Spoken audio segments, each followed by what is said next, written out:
네, 안녕하십니까. 깡센클럽 강재 전문가입니다.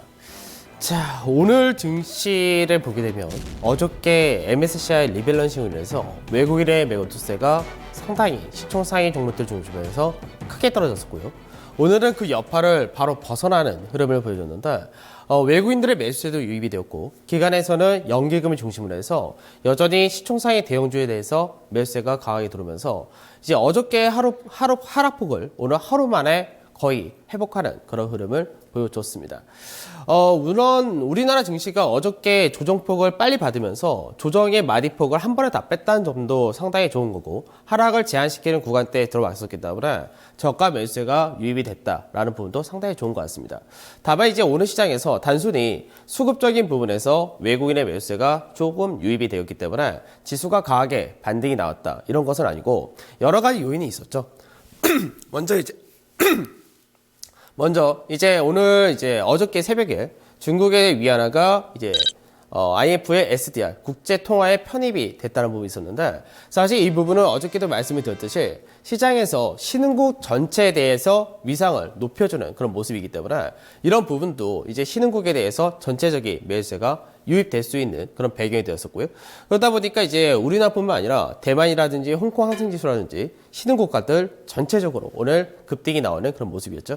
그 외적으로도 오늘 중요한 경제 지표가 하나 있었죠. 바로 어저께 말씀드렸던 차익신 구매자 관리지수가 상당히 중요했었는데 차익신 구매자 관리지수가 예상치를 부합하거나 상회하는 결과가 나오게 될 경우 중국의 경기가 바닥을 쳤다라는 그 시그널이 강해지기 때문에 결국 중국의 경기 문제로 지난주 금요일날 중국이 급락한 것이 아니라 중국 자체적인 중국에서 이제 증권회사라든지 내부적인 문제로 인해서 급락이 나타났다로 해석이 될 수 있었기 때문에 이 부분 역시도 국내 증시나 다른 신흥국들도 전반적으로 움직일 수 있는 그런 여건을 만들어 줬다라고 보시면 되겠죠. 그래서 국내 증시는 오늘 강하게 움직임이 나왔는데 강세 업종들을 보더라도 마찬가지로 시총 상위 대형주들이 중심으로 반등이 나온 그런 모습이었죠.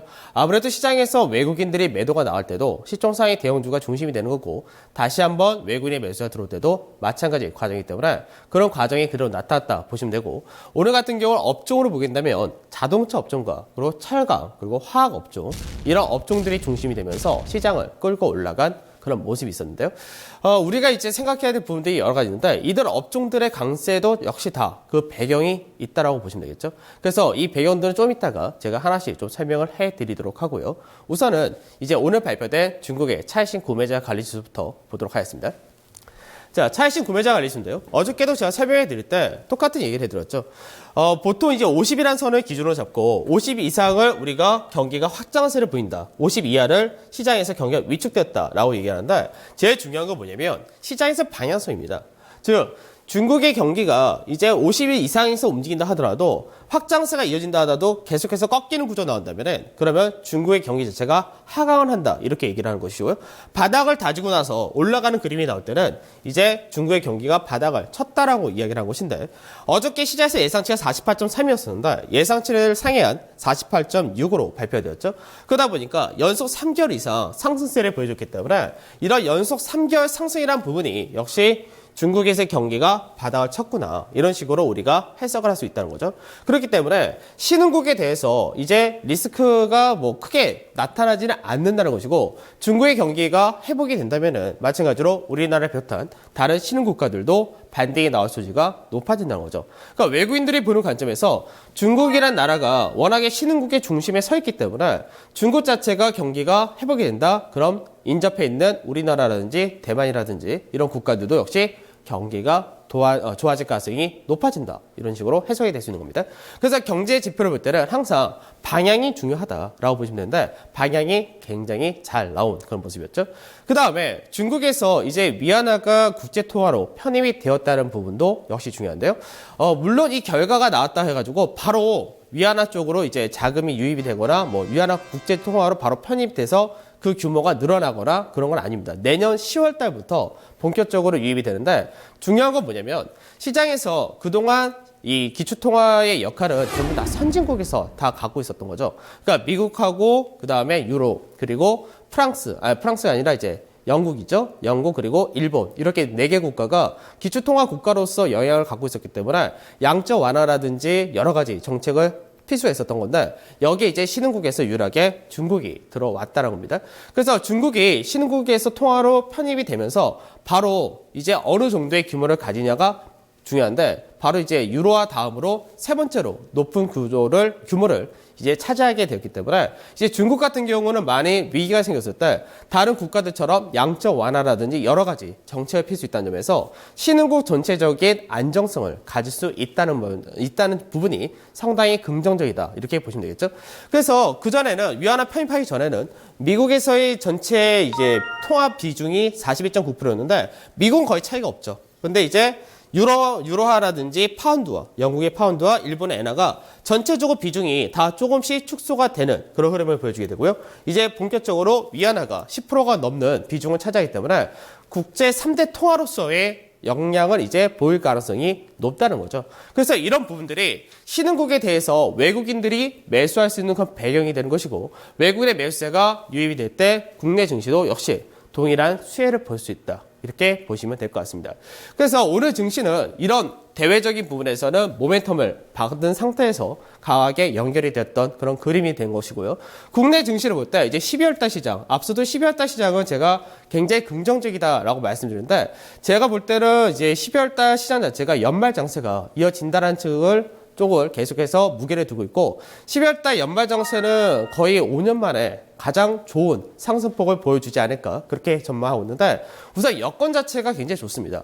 우선은 외국인들이 이제 본격적으로 들어오냐 안 들어오냐 이 부분이 먼저 중요하게 체크를 해야 되는데 외국인들 들어올 수 있는 배경이 좀 전에 말씀드렸던 이런 부분도 있지만 이제 목요일 날에 있을 ECB 통화정책회의에서 얼마큼의 부양책을 발표하느냐가 중요하고 제가 어저께 기준을 말씀드렸는데 그 기준을 넘어가느냐 부합하느냐 이게 중요한 겁니다. 그래서 외국인의 매수세가 들어올 수 있는 배경이 어느 정도 만들어지고 있다. 이 부분이 중요하고요. 그리고 우리나라의 기관 투자들 같은 경우는 연기금에서 우리 개인 투자들은 이런 거죠. 연말 배당 해봤자 2%가 그렇게 크지 않다고 생각할 수 있는데 연기금같이 대규모의 자금을 뭐 거의 100조 정도를 증시에 투자하는 이런 메이저 같은 경우는 100조의 2%면은 배당이 2조라는 어마어마한 큰 돈이죠. 그렇기 때문에 연기금 같은 경우는 숏커버링과 매수세가 계속해서 들어올 수밖에 없는 거죠. 그래서 어저께 배당 투자에 대한 시가 배당률이 높은 종목들을 눈여겨보셔야 된다 이렇게 말씀드렸는데 그런 종목들이 강세가 계속해서 이어질 가능성이 높기 때문에 수급적인 부분에서 상당히 우호적이다 이렇게 보실 수가 있고요. 미국에서의 금리 인상이 시작이 되게 되면은 전통적으로 미국에서의 금리 인상이 시행된 다음에 신흥국들은 오히려 더 강한 강세 흐름을 보여주게 되는데 오늘 이제 크레딧 스위스 같은 외국계 증권사에서는 이제 내년의 시장은 신흥국이 이끌고 갈 것이다. 이렇게 전망을 할 정도로 상당히 우호적으로 전망을 해주고 있는데 그만큼 이제 신흥국이 그동안 선진국 대비해서 낮은 평가를 받고 있었고 그동안 자산 가치라든지 낮은 밸류를 받던 부분들이 어느 정도 해소될 가능성이 상당히 높다는 거죠. 그러니까 중국이라든지 이런 쪽에서도 여러 가지 정책이 있지만 글로벌 경기 자체가 어느 정도 개선된다 쪽으로 무게가 맞춰줄 경우에 신흥국이 상당히 강하게 연결된다는 겁니다. 그래서 국내 증시는 12월 달 연말 장세는 무난히 나타나지 않을까 우선 그렇게 전망하고 있는데 물론 여러 가지 이벤트들이 많기 때문에 그 이벤트의 결과가 또 중요하긴 하겠지만 현재까지의 예상되는 이벤트의 결과를 볼 때는 12월 달 시장은 상당히 좋을 것으로 전망하고 있습니다. 자, 그러면 우리가 12월 달 시장 볼 때 제가 11월 달에 이런 그림을 그려드렸었죠.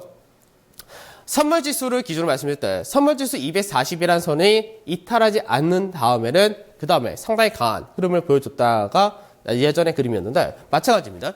계속해서 앞전에 2012년이라든지 13년도 그리고 올해 초 1월달 마찬가지로 다 240이라는 선을 중심으로 했을 때 이 가격대를 이탈하지 않고 나서 굉장히 강한 상세가 늘 나타나면서 박스권 상단 자리까지도 한번 도달하는 흐름이 있었는데요. 사실 이 당시에 항상 외국인들의 매수세가 붙어줬습니다. 그러니까 2012년도에는 1차 LTRO가 끝나고 나서 그 다음에 무제한 국채 매입이라는 모멘텀이 붙으면서 이 당시에 역시 외국인의 매수세가 강하게 유입이 되었고요. 2014년도에는 테이퍼링이 나타나면서 굉장히 큰 폭의 급락이 나타났다가 테이퍼링이 완화되면서 테이퍼링에 대한 악재가 소멸이 되면서 시장에서 외국인들이 차별화가 나타나면서 국내 증시를 강하게 끌어왔던 시기고 올해 1월달도 마찬가지로 20에서 양적 완화를 시행을 하면서 그 모멘텀으로 강하게 움직이면서 외인들 매수가 들어왔던 시기죠. 그래서 12월 달에도 마찬가지로 이 구조가 나온다면은 시장에서 상당히 강한 시세를 기대할 수 있는 그런 구간이다. 이렇게 보시면 될 것 같습니다. 그래서 우리가 이런 부분을 볼 때 12월 달 시장에 대한 전반적인 관점은 굉장히 좋다라고 보셔야 되고요. 단순히 시장을 보실 때 어느 정도 이제 제가 이 시간을 통해서 말씀드린 거는 확실한 근거라든지 배경, 그리고 여러 가지 경제 지표라든지 이런 걸 가지고 말씀드리는데 단순히 내년 4월 달에 총선이 있으니까 총선 전에는 주가가 잘 안 빠지더라. 이런 식으로 시장을 접근하시면 굉장히 안 좋기 때문에 그런 관점을 좀 버리셨으면 하는 것이 제 바람이고, 오늘 시장에서 업종별로 강세 띈 종목들의 특징이 좀 있습니다. 먼저 자동차 같은 경우는 실적이 굉장히 좋고 어저께도 보여드렸을 때 현대차 같은 경우가 현재 주가 대비해서 배당 수익률이 2% 정도 된다 말씀드렸는데, 현대차 같은 경우는 11월 초, 12월 초, 매달 초가 되면은 뭐가 나오냐면 바로 절월 동안에 판매되었었던 자동차 판매 대수가 공개가 되는데요. 이 부분이 여전히 상당히 좋게 연결이 되고 있다는 거죠. 특히나 신차 효과가 계속해서 이어지는 그런 구간이기 때문에 역시 이 현대차라든지 기아차 같은 오늘 자동차 섹터가 강한 상승이 나왔다라고 보시면 되는데, 장 마감된 이후에 발표된 공시 내용을 살펴보게 되면 우선은 현대차가 위에고 밑에가 기아차입니다. 우선 간단하게 전년 동기 대비만 살펴보면 되는데, 내수 같은 경우는 전년 대비해서 현대차가 16%라는 엄청난 증가폭이 나타난 그런 모습이 있었죠. 그러니까 이거는 아반떼의 효과가 상당히 크다라고 보시면 되는데, 아반떼가 이제 본격적으로 내년부터 해외로 출시가 된다는 부분에서 현대차의 모멘텀은 내년에도 이어질 가능성이 상당히 높다고 보시면 되고요. 환율 자체도 굉장히 우호적인 그림은 그대로 나타나고 있습니다. 그래서 해외에서도 3%대의 전년 대비 증가가 나타났고, 기아차 같은 경우는 국내 내수도 12% 굉장히 큰 폭의 증가죠. 그리고 마찬가지로 해외에서도 5%가 넘는 증가가 나타났기 때문에 전년 대비해서 지난달도 마찬가지고 이번 달도 마찬가지고 계속해서 강세가 이어지고 있다고 보시면 되겠죠.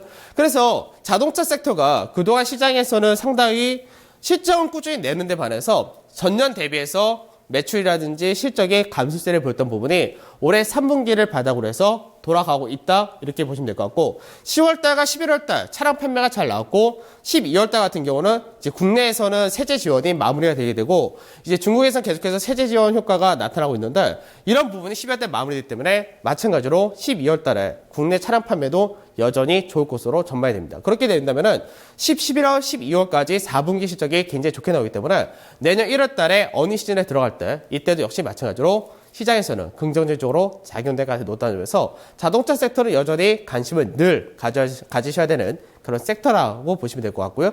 오늘 이제 기아차 차트를 좀 보면서 설명해 드릴 텐데, 앞서 항상 현대차라든지 현대모비스 이런 종목을 말씀드렸기 때문에 오늘 기아차를 보면서 설명해 드리도록 하겠습니다. 자, 기아차 차트를 볼 때 2012년도에 고점을 만들었었죠. 2012년도에 84,000원 가격대 만들었는데, 이 당시 기아차의 주당 순이익이 약 9,200원 정도가 됐던 시기였습니다. 근데 이게 계속해서 주가가 뻑 빠지고 차량 판매라든지 여러 가지가 좀 안 좋았던 이 시기가 있었는데 4만원까지 떨어졌던 거죠. 그러니까 너무 고점 대비해서 반이라는 가격이 떨어졌는데, 실제로 이 당시 올해 가장 이제 실적 자체가 안 좋은 그런 연간으로 볼 때는 가장 안 좋은 구조인데, 주당 순이익이 약 7,400원 정도 된 거죠. 그러니까 예전에 대비해서 한 2,000원 정도 주당 순이익이 빠졌는데, 그 구간에서도 불구하고 주가는 너무나 과도하게 빠진 그런 케이스가 된 거죠.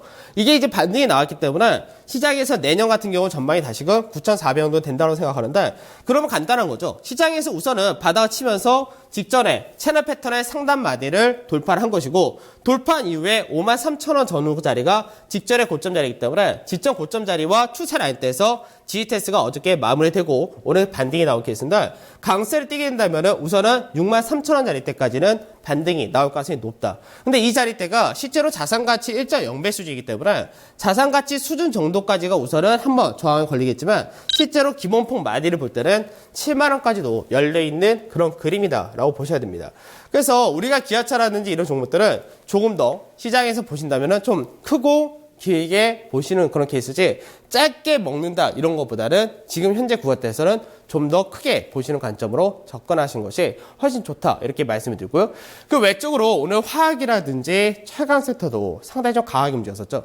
근데 화학에서는 강세가 더 크게 나온 종목이 바로 하나케미칼인데 태양광 관련된 그런 종목이란 거죠. 그다음에 철강에서도 상당히 좀 강하게 연결되었었고 그 외적으로도 전기차 관련된 삼성 SDI 같은 종목도 움직였는데 이들 종목들도 역시 특징이 있습니다. 이제 현재 유엔에서 파리에서 하는 유엔 기후 협약 회의가 있는데 기후 협약 회의에서 모멘텀이 들어온 데가 여러 가지 있겠죠. 뭐 전기차도 있겠고 그리고 신재생 에너지도 있는데 이런 종목들이 오늘 다 연관이 되고 그다음에 철강도 마찬가지로 연결이 된다고 보시면 됩니다. 철강 같은 경우는 쉽게 생각할 때는 탄소 배출거리라든지 그리고 신재생 에너지도 아닌데 왜 연관이 있나 이렇게 생각할 수 있는데 중국에서 이제 이번에 중국하고 미국이 이 협약에서 주도적으로 나타날 것으로 전망이 되는데 그렇게 될 경우 이제 탄소 배출거리라든지 이런 쪽에 대한 비용이 상당히 많이 늘어난다는 거죠. 그러면 중국의 철강 회사들은 굉장히 구조조정을 많이 받고 있는 상태이고 중소형 철강사 같은 경우는 상당히 파산이 많이 일어나고 있는 그런 상태인데 이런 비용 문제가 더 확대된다면 중소형 철강사는 결국 무너질 가능성이 높다는 거죠. 그렇게 된다면 중국으로부터 확대되었었던 공급 과잉 문제가 완화될 가능성이 높기 때문에 철강주도 마찬가지로 이번 기후협약에 대한 수혜주다 이렇게 보시면 될 것 같습니다. 그럼 하나케미칼부터 해서 차트를 좀 보면서 설명을 해드리도록 하겠습니다. 자, 먼저 이제 하나케미칼 차트를 제가 보면서 설명해 드릴 텐데 하나케미칼은 이제 여러 가지 모멘텀이 있죠. 사실 이제 오늘 주가가 굉장히 강하게 나타났던 부분 중에서 요인이 상당히 많습니다. 그러니까 3분기의 실적 자체도 상당히 잘 나왔던 그런 부분이 있었는데 3분기 실적이 잘 나왔던 부분의 첫 번째 요인은 이제 미국에서 본격적으로 이제 시장에서 태양광 산업이라는 이쪽이 잘 나가고 있다 그 부분인데요. 자, 근데 이제 하나케미칼은 내년 시장에 대한 업황도 상당히 기대치가 높다라고 보시면 될 것 같습니다. 우선은 하나케미칼이 지금 내년에 기대치가 되는 부분이 뭐냐면은 우선은 하나케미칼은 셀 부분에서는 국내뿐만 아니라 전 세계적으로 태양광 셀 부분 1위를 나타내는 그런 회사인데 올해 말부터 그러니까 내년 말까지 이제 미국에서 이제 넥센트라라는 기업이 있는데 거기에 대해서 1.5기가의 태양광 모듈을 공급을 한다라는 부분이 있고요.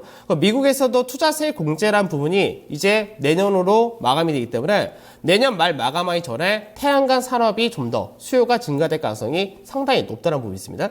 그리고 그 외적으로도 손자회사인 하나갤러리아 타임월드에 대해서 지분 한 70% 정도 가지고 있는데 내년부터 본격적으로 시내 면세점 사업을 한다는 부분까지도 있기 때문에 결국 하나케미칼은 실적이 좋은 상태가 계속해서 이어지고 있고 그 외적으로도 내년에 대한 성장 기대감이 있다는 부분이 최근 들어서 외국인과 기관의 지속적인 매수에 배상이 되는 것이고 그리고 주가 역시도 상당히 강하게 연결되고 있다 이렇게 보시면 되겠죠. 그러니까 차트상에서 보게 되면은 우선은 이제 직전의 고점 자리라고 하시는 부분이 이제 2014년도 고점인데요. 올해 초부터 해서 지속적으로 강세를 보여줬었기 때문에 그 구간대를 이제 돌파가 나온 케이스고 그리고 2013년도의 고점 자리대를 돌파하고 나서 현재 25,000원 자리대 구간에서의 지지테스트를 어저께까지 받아주고 나서 오늘 재차 강세를 띄었다는 거죠.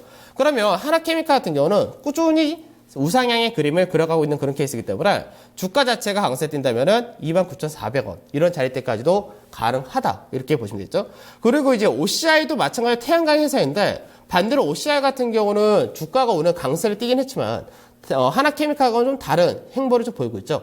그러니까 보통 우리가 생각할 때 OCI 같은 경우는 시장에서 같은 태양광 회사인데 왜 주가가 못 올라가냐라는 부분에서 아까 말씀드렸던 하나케미칼 같은 경우는 태양셀 모듈을 중심으로 하기 때문에 오히려 폴리실콘 가격이 낮을 때 원가가 싸다는 강점이 있는데 OCI 같은 경우는 폴시콘 가격이 계속해서 낮게 형성이 되고 있기 때문에 이 부분이 실적에 악영향을 끼치는 그런 케이스가 되는 거겠죠. 그래서 하나케미칼, OCI 같은 경우는 그런 부분이 실적으로 연결이 되면서 상당히 안 좋은 그런 케이스를 계속해서 보여주고 있다. 이렇게 생각을 하셔야 될 것 같습니다. 다만 시장에서 OCI가 추가적으로 더 주가가 빠지기에는 어느 정도 하단 밸류적인 부분이라든지 하단 자리를 지켜주고 있는 그런 과정이기 때문에 추가 하락 가능성은 낮다라고 보시면 될 것 같고요. 그래서 이제 OCI도 오늘 이제 태양광이라는 모멘텀에서 반등이 나오긴 했지만 아직까지는 74,000원에서 88,000원 하는 박스권의 구조를 벗어나지 못하고 있다. 이렇게 생각하셔야 되겠죠. 그래서 추가적인 강세가 나온다 하더라도 우선은 박스권의 중간마디라고 할 수 있는 82,000원짜리를 돌파하는 과정이 먼저 나타나줘야 되고, 그게 나오게 된다면 다시 한번 박스권 상단이 88,000원까지는 연결이 되겠지만 그 이상의 흐름이 나오기 위해서는 추가적으로 실적이 좋아지는지 아니면 내년에 모멘텀이 있어줘야 된다. 이렇게 생각하시면 됩니다. 다만 이제 내년에 모멘텀이라는 부분이 생길 수 있는 것은 새만금 쪽에 열병합 발전소를 건립을 하기로 되어 있고요. 그 외적으로 미국에서도 태양광 발전소라는 이제 어느 정도 새로운 성장 동력을 계속해서 추진을 하고 있기 때문에 앞서 이제 OCI 머티리얼즈라는 자회사를 매각함으로써 생긴 자금을 가지고 그쪽에 적극적으로 투자를 한다는 부분에서 OCI도 이제 어느 정도 성장 동력을 가지고 있다. 이렇게 보시면 되겠죠. 그러니까 주가는 바닥인 건 맞는데 추가적으로 강세에 뛰기 위해서는 그런 모멘텀이 필요하다. 이렇게 생각하시면 될 것 같습니다. 그 다음에 포스코인데요. 포스코 같은 경우는 시장에서 오늘 뭐 3%가 넘는 강세가 뛰긴 했는데 포스코는 우리가 다시 연봉이라고 해서 연차트를 한번 보실 필요가 있습니다. 연차트를 보게 되면은 포스코 같은 경우는 지난 2007년도에 76만 원이라는 고점을 만들고 나서 지금 계속해서 주가가 빠지면서 6년 연속 하락을 한 거죠. 보통 우리가 6년 연속 하락했다면 거의 그 회사는 부도가 나거나 거의 뭐 실적 자체가 거의 망가진 회사다 정도가 되는데 포스코는 실적 자체를 볼 때는 여전히 이익을 내는 회사입니다. 그런데 아까도 말씀드렸듯이 중국에서의 이제 공급 과잉 문제가 결국은 철강 가격의 급락이 떨어지고 실적 자체도 안 좋은 그렇게 됐었고, 이제 앞서 포스코가 너무나 많은 이제 자회사들을 거느리게 되면서 자회사들의 문제가 지속적으로 발생이 되었던 건데 이 부분도 이제 구조조정을 계속해서 하고 있기 때문에 내년에 개선될 가능성이 높다고 보시면 될 것 같고요. 그리고 이제 중국에서 본격적으로 이제 인프라 투자가 내년에 들어간다는 부분이 있기 때문에 이 부분도 역시 모멘텀이 중장기적으로 가지고 있다고 생각하시면 될 것 같습니다. 다만 단기적으로 이번에 반등이 나올 수 있는 배경은 배당이라는 부분도 있지만 중국의 중소기업들이 철강 관련된 중소기업들이 부도가 나타나고 구조조정이 가속화될 가능성이 높기 때문에 이런 부분이 우선은 강하게 모멘텀이 되었다라고 보시면 되고요. 단기적으로 볼 때도 마찬가지죠.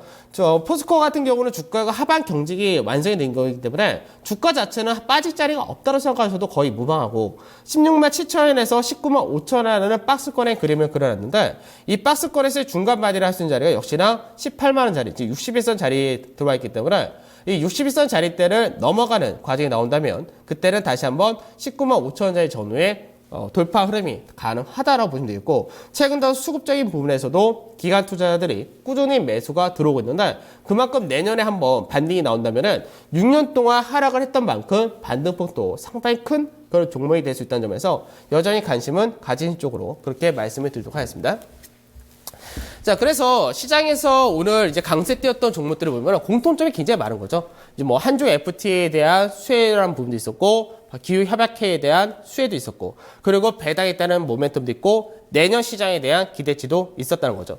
그래서 지금 현재 시장에서 12월달 장세를 볼 때 가장 좋은 거는 어떤 거냐라고 할 때 여러 가지가 복합된 기업들이 가장 좋다고 보시면 될 것 같습니다. 근데 여러 가지 복합된 기업들이 현재는 시총상위 대형주 쪽에 거진 다 포진이 되어 있기 때문에 이쪽을 보시면서 어느 정도 내년 시장에 대한 기대치가 높은 종목 이렇게 보셔야 되겠죠. 그러니까 기준을 잡으시는 것이 가장 중요한데 기준은 어떻게 잡냐? 우선은 첫 번째 배당이 충분히 있어야 되고요. 그 다음에 두 번째 여러 가지 단기적인 모멘텀, 이번에 기후협약회의라든지 이런 쪽 쇼 커버링의 대상이 돼야 되니까 연기금의 지분도 당연히 있어야 될 것이고요. 그리고 내년 시장에 대한 모멘텀을 성장 동력을 가지고 있어야 된다는 겁니다. 그러니까 오늘 자동차 같은 경우도 내년부터는 신차 사이클이 좀 더 확대된다는 부분과 멕시코라든 이런 데 공장 증설이 있고 그 환율 효과도 지속적으로 나타날 수 있다. 이런 모멘텀들이 다 있기 때문에 이런 종목들을 12월 달에 여러분들이 적극적으로 공략을 하셔야지 12월 달 시장이 좋을 것으로 제가 전망도 해뒀지만 여러분들이 지수보다 더 큰 초과 수익을 얻을 수 있는 그런 배경이 될 가능성이 상당히 높다라고 그렇게 말씀을 드리도록 하겠습니다. 자, 우리가 이제 내일하고 모레시장 같은 경우는 오늘은 강하게 반등이 나왔기 때문에 오히려 내일과 모레시장은 약간 숨고르기 또는 관망세로 이어질 가능성을 높게 보고 있는데 중요한 건 뭐냐면 지금 어차피 목요일날 ECB 통화정책회의의 결과가 우리나라 증시에는 금요일날 반영이 되기 때문에 결국 이 부분이 어떻게 나오냐에 따라서 시장의 그림은 10월달 상당히 강하게 가느냐 아니면 지루한 행보로 다시금 이어지느냐가 결정이 될 것이고 중요한 거는 내일과 모레도 외국인들의 매수가 이어지느냐 이 부분이 더 중요하겠죠. 그래서 외국인들의 매수가 이어진다면 앞서도 말씀드렸듯이 12월 달은 2100포인트를 돌파하는 시도가 나타날 것이고요. 외국인의 매수가 많이 나타나지 못한다 하면 연기금의 매수만으로는 2050에서 2060짜리대에서 왔다 갔다 가는 높기 때문에 그런 부분을 좀 잘 체크를 하시면서 내 시장은 대응을 하시면 될 것 같고, 많이 조정이 나온다라고 할 때는 지금 말씀드렸던 그런 공통점을 가지고 있는 종목들에 대해서 관심 가지고 저가 매수하시는 그런 전략을 쓰시면 거의 무난하지 않을까, 그렇게 전망을 하고 있습니다. 자, 오늘 깡센클럽은 여기서 마무리하도록 하고요. 전 내일 다시 찾아뵙도록 하겠습니다. 감사합니다.